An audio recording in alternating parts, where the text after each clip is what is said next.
Inilah kisah seorang ABG 16 tahun yang meminta ganti rugi 170 juta rupiah. ABG 16 tahun tersebut adalah remaja yang menjadi disabilitas akibat kecelakaan. Ia ngotot minta ganti rugi yang diterimanya dengan satu di antara alasannya ingin beli motor Honda PCX. Sementara di sisi lain sebenarnya alasan sang orang tua begitu mulia. Walau kisah ini terjadi di Thailand, tapi cerita sang ABG dengan ibunya tersebut adalah tentang nilai-nilai universal bagaimana seharusnya hubungan ibu dan anak yang bukan tak jarang karena salah pengertian akibat faktor kedewasaan. Seorang gadis penyandang disabilitas berusia 16 tahun meminta uang ganti rugi kepada ibu kandungnya sendiri. Kepada Channel 3, si anak mengungkapkan tuntutan dan permintaannya itu dilansir oleh The Tiger.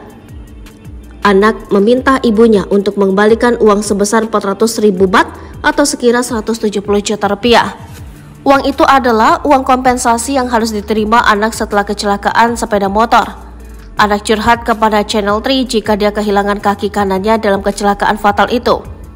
Saat sidang, pengadilan meminta pelaku yang menabrak untuk membayar kompensasi sebesar 500.000 baht. Uang itu diberikan pelaku kepada ibu korban yang tak lain anak 16 tahun itu.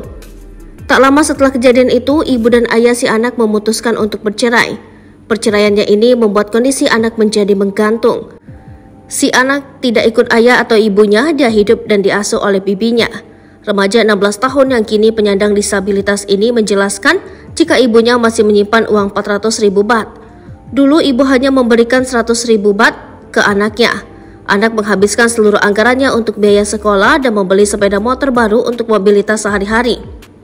Anak itu juga membutuhkan lebih banyak uang tak hanya untuk biaya sekolah namun juga kehidupan sehari-hari. Anak menghubungi ibunya untuk menagih uang itu, tapi si ibu enggan memberikan dengan alasan menunggu agar si anak berumur 20 tahun. Padahal dia harus membantu bibinya berhemat uang untuk biaya sekolahnya. Bahkan si anak sampai rela makan mie instan setiap hari. Setiap kali dia mengajak bicara soal uang itu dengan ibunya selalu terjadi perdebatan sengit. Oleh karena itulah si anak meminta bantuan kantor berita Channel 3 untuk mendesak agar apa yang dialaminya itu dipublikasikan oleh media.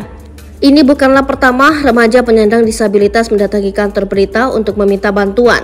Si anak sebelumnya sudah memberitahukan situasinya kepada media pada bulan awal Januari 2023. Saat itu sang ibu menjelaskan jika dia memang tidak menggunakan uang itu untuk kebutuhan pribadi. Sang ibu tetap menyimpannya untuk diinvestasikan anaknya di masa depan. Sang ibu bercerita anaknya marah kepadanya karena tidak diizinkan membelanjakan uangnya. Anaknya berniat membelanjakan uang itu untuk sebuah ponsel baru dan sepeda motor Honda PCX yang harganya lebih dari 100.000 baht. Hingga pengaduan terakhirnya itu, sang ibu belum memberikan klarifikasi akan hal itu.